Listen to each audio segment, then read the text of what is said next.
Nós estamos alegres porque chegamos no capítulo 21 do livro de Mateus. Estamos caminhando aqui através do Novo Testamento, capítulo por capítulo, versículo por versículo, com o fim de conhecermos mais o Senhor, de conhecermos as coisas espirituais, de conhecermos esse mundo espiritual que está à nossa volta, para que possamos ter uma vida de vitória na presença do Senhor. Aleluia! Este capítulo 21 do Evangelho de Mateus é um capítulo muito importante, pois trata-se da volta do Senhor a Jerusalém. Do versículo 1 ao versículo 11 temos a entrada do Rei Humilde. A purificação do templo vai do versículo 12 ao versículo 17 e a maldição da figueira, versículos 18 ao 22. O capítulo 16 é um ponto decisivo no Evangelho de Mateus. Antes desse capítulo, o Senhor Jesus foi a Jerusalém diversas vezes. Mas no capítulo 16, ele levou seus discípulos ao norte, longe de Jerusalém, que era o centro da Terra Santa no território de Benjamim. Após o capítulo 16, o Senhor gradativamente então voltou do norte para Jerusalém. Em 16:13 a 23:39, Mateus dá um relato do caminho da rejeição do Senhor. Nessa seção, vemos as atividades do Senhor em várias regiões. Antes de ir para a Judéia, da Galiléia para a Judéia, a caminho de Jerusalém e em Jerusalém. Assim, o capítulo 21 do livro de Mateus diz: quando se aproximaram de Jerusalém e chegaram a Betfagé, ao Monte das Oliveiras. Eles começaram a fazer a viagem da Galiléia no capítulo 19:1. Estavam a caminho em 20:17 e passaram por Jericó em 20:29. Agora, no capítulo 21, eles chegaram ao Monte das Oliveiras. Esse capítulo, então, marca o início da última semana do Senhor aqui na terra. O Senhor, propositadamente, voltou a Jerusalém, agora não mais para ministrar, pregar, ensinar ou fazer milagres, mas para apresentar a si mesmo como o Cordeiro de Deus, a fim de ser morto, a fim de ser crucificado. De acordo com os 4 evangelhos, o Senhor Jesus não fez coisa alguma para assegurar-lhe uma recepção calorosa. Pelo contrário, ele estava sempre preparado para a rejeição. Mas no capítulo 21, do versículo 1 ao versículo 11, ele fez alguns preparativos para ser calorosamente recebido. A recepção proporcionada ao Senhor aqui foi realizada sob sua soberania. Nos versículos 2 e 3, o Senhor disse a 2 de seus discípulos: ide à aldeia que aí está diante de vós, e logo achareis presa uma jumenta, e com ela um jumentinho. Desprendei-a e trazei-mos. E se alguém vos disser alguma coisa, respondei-lhe que o Senhor precisa deles, e logo os enviará. Se eu estivesse lá, talvez teria dito: Senhor, como sabes que haverá uma jumenta presa ali e um jumentinho junto com ela? E como sabes também que os homens nos permitirá levá-los? Aqui vemos a onisciência e a soberania do Senhor. Ele queria que seus discípulos soubessem que ele era o Rei soberano, que possui todas as coisas. Assim, a jumenta e o jumentinho pertenciam a ele. O Senhor também lhes mostrou que ele era onisciente, pois podia ver claramente todas as coisas sem estar fisicamente num determinado lugar. Ao exercitar sua autoridade, o Rei, o Senhor, é tanto onisciente quanto soberano. Os versículos 4 e 5 dizem: ora, tudo isto aconteceu para que se cumprisse o que foi dito pelo profeta que diz: dizei à filha de Sião: eis que o teu rei aí te vem, manso e sentado sobre uma jumenta, e sobre um jumentinho, filho de animal de carga. A maneira de o rei entrar em Jerusalém cumpriu a profecia de Zacarias 8:9. O termo a filha de Sião, em 2:15, significa o povo de Jerusalém. Esta profecia lhes estava sendo cumprida naquele exato momento. O versículo 5 diz que o rei veio assentado sobre uma jumenta e sobre um jumentinho, filho de animal de carga. Isso indica a posição humilde e pequena na qual o Senhor estava querendo se apresentar. O Senhor não disse aos discípulos que buscassem uma carruagem ou nem mesmo uma carroça, mas uma jumenta e um jumentinho. Não é? Isso é muito importante. É maravilhoso demais. A jumenta e o jumentinho juntos nos dão a impressão de mansidão e humildade. Se o Senhor estivesse montado apenas em uma jumenta, a impressão de humildade não seria tão marcante. Mas o Senhor estava sentado numa jumenta e também no jumentinho. O Senhor Jesus não veio para lutar ou competir para ser um rei humilde. A presença do jumentinho testifica que o Senhor não se preocupava em lutar ou competir com quem quer que fosse. Antes, ele era manso e humilde. Creio que essa é a impressão que o Senhor Jesus queria transmitir às pessoas. Sim, ele era e é o Rei Celestial, mas não tinha a intenção de vir como um grande rei lutando ou competindo com os outros. Pelo contrário, ele veio como um rei humilde que não lutava nem competia com ninguém. No versículo 7 vemos que os discípulos puseram suas vestes sobre a jumenta e o jumentinho. O versículo 8 diz: e a maior parte da multidão estendeu as suas vestes pelo caminho. As vestes significam as virtudes humanas da conduta das pessoas. Os discípulos honraram o rei humilde colocando suas vestes sobre a jumenta e o jumentinho para que ele montasse. E as multidões o honraram estendendo suas vestes no caminho para que ele passasse por elas. As pessoas honraram o Senhor com suas vestes, isto é, com tudo o que elas tinham. Não importa quão pobre seja o homem, ele pelo menos tem alguma roupa com que se cobrir. Precisamos honrar o Senhor, esse rei humilde, com tudo o que somos, com tudo aquilo que temos. Não importa qual seja a nossa condição, certamente temos alguma coisa com qual honrá-lo. Não creio que as vestes postas no jumento ou no caminho fossem esplêndidas ou bonitas. Contudo, as pessoas usaram o que tinham. Embora sejamos pecadores, desprezíveis e até mesmo maus, o Senhor gosta de ser honrado com o que somos. Mesmo pecadores podem honrar o Senhor com o que são, se tiverem um coração para honrá-lo. Tudo depende, portanto, do nosso coração, da disposição do nosso coração. O versículo 8 também diz: outros cortavam ramos de árvores, espalhando-os pela estrada. Os ramos são ramos de palmeiras. Evangelho de João, capítulo 12, versículo 13, significando a vida vitoriosa e a satisfação de desfrutar o rico produto desta vida, conforme tipificado pela festa dos tabernáculos, Levítico 23:40 e Neemias 8:15. A multidão usou tanto suas vestes como os ramos de palmeiras para comemorar a vinda do rei humilde. Uma palmeira, significando a vida vitoriosa, está arraigada profundamente em fontes escondidas e cresce altaneiramente. Isso significa a vida vitoriosa.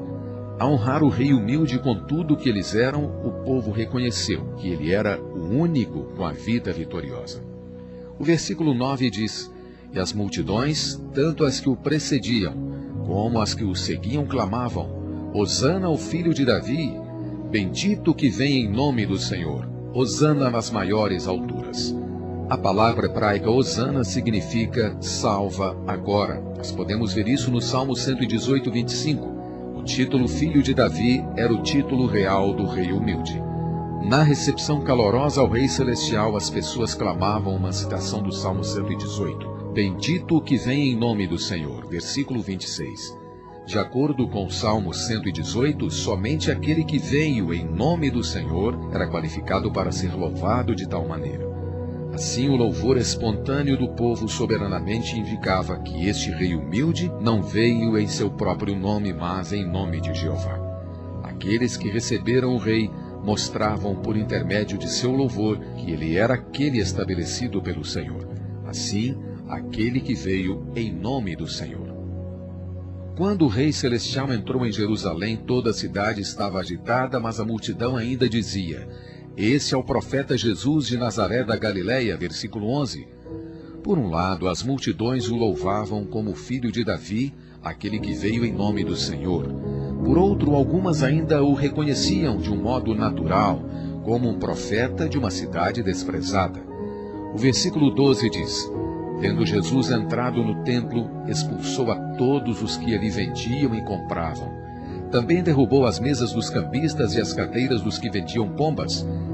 Quando o Senhor entrou na cidade de Jerusalém, a primeira coisa que ele fez foi purificar o templo. Qualquer rei da terra, ao entrar na capital, imediatamente subiria ao trono.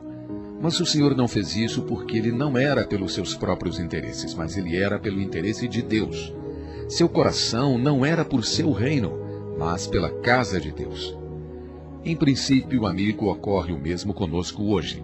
Quando recebemos o Senhor em nós como nosso Rei, Ele não vai imediatamente ao trono, antes Ele vai ao nosso espírito e o purifica. Aleluia! Muitos de nós têm experimentado isso. Quando recebemos o Senhor como vida, também o recebemos como Rei. No dia em que Ele entrou em nós para ser nossa vida e nosso Rei, Ele não se entronizou, mas purificou o templo de Deus, o qual hoje é o nosso espírito, a habitação de Deus, conforme Efésios capítulo 2, versículo 22. Nosso espírito deveria ser uma casa de oração, mas devido à queda, ele se tornou um covil de salteadores.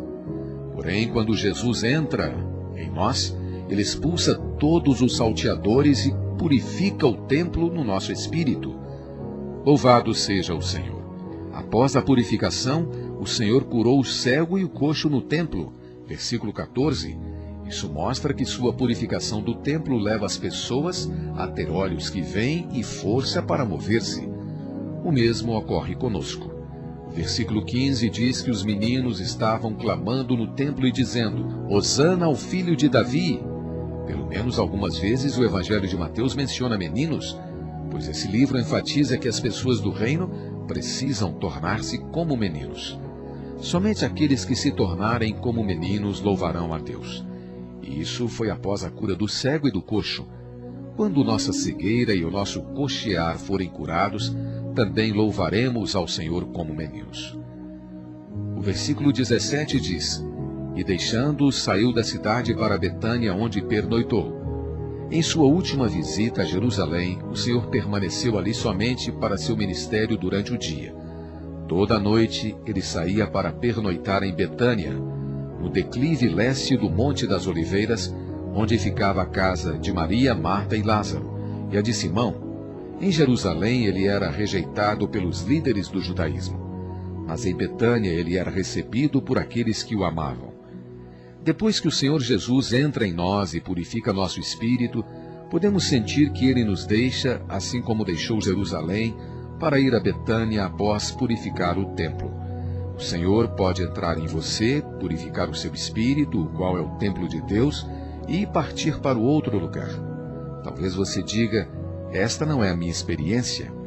A minha experiência, após o Senhor Jesus ter purificado o meu espírito, é que Ele fica comigo.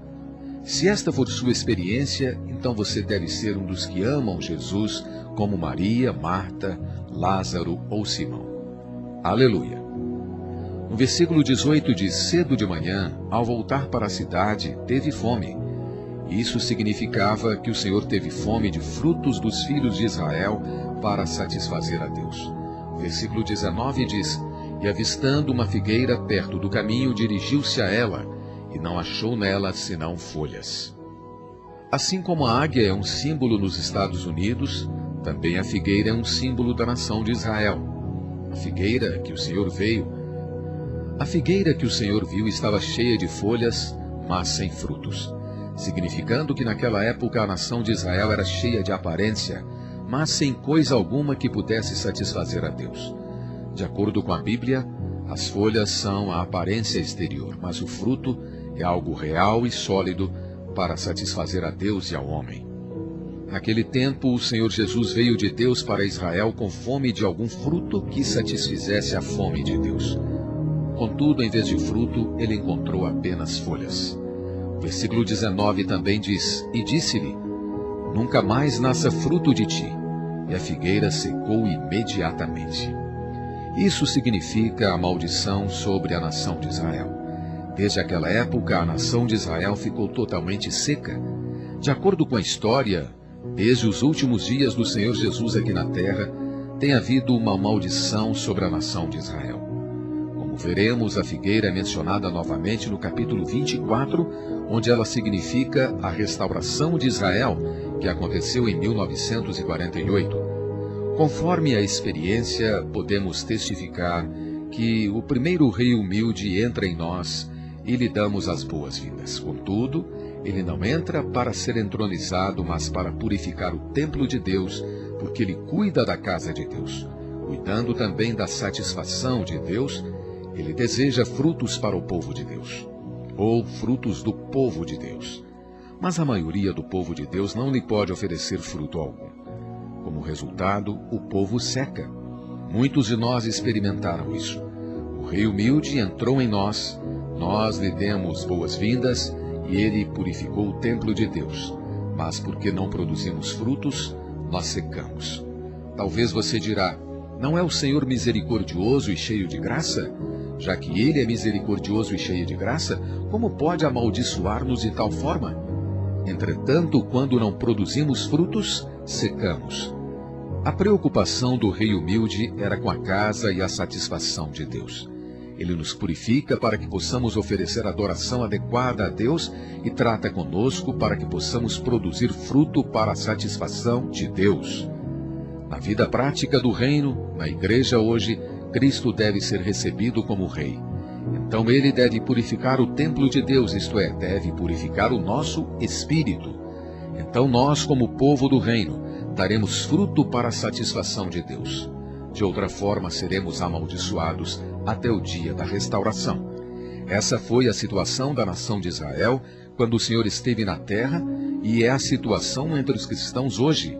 Porque a nação de Israel secou, o reino foi tirado dela e dado a outro povo. Se não formos purificados em nosso espírito para oferecer a Deus a adoração adequada e para dar frutos para a sua satisfação, o reino também será tirado de nós e dado a outros.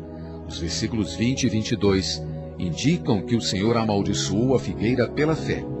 A fé pode mover a montanha do impedimento por meio da oração da fé.